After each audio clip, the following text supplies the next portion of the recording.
नमस्कार, स्वागत आहे आपलं श्रद्धाज रेसिपीमध्ये। आज आपण बनवणार आहोत थंडगार ताक।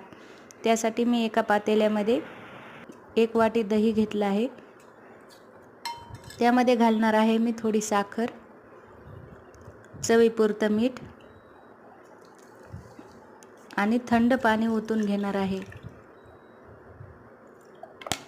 आता आपण दही व्यवस्थितपणे हलवून घेऊ। आता दही आपलं पूर्ण हलवून झालेलं आहे।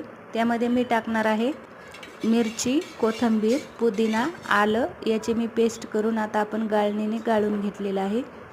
चला तर आपलं ताक आता तयार झालेलं आहे। ताक व्यवस्थित हलवून मी एका ग्लासामध्ये ओतून घेते। तुम्ही बघू शकता आपलं थंडगार ताक तयार झालेलं आहे। व्हिडिओ कसा वाटला नक्की कमेंट करून सांगा। व्हिडिओला लाईक करा, चॅनलला सबस्क्राइब करा। व्हिडिओ पाहिल्याबद्दल धन्यवाद।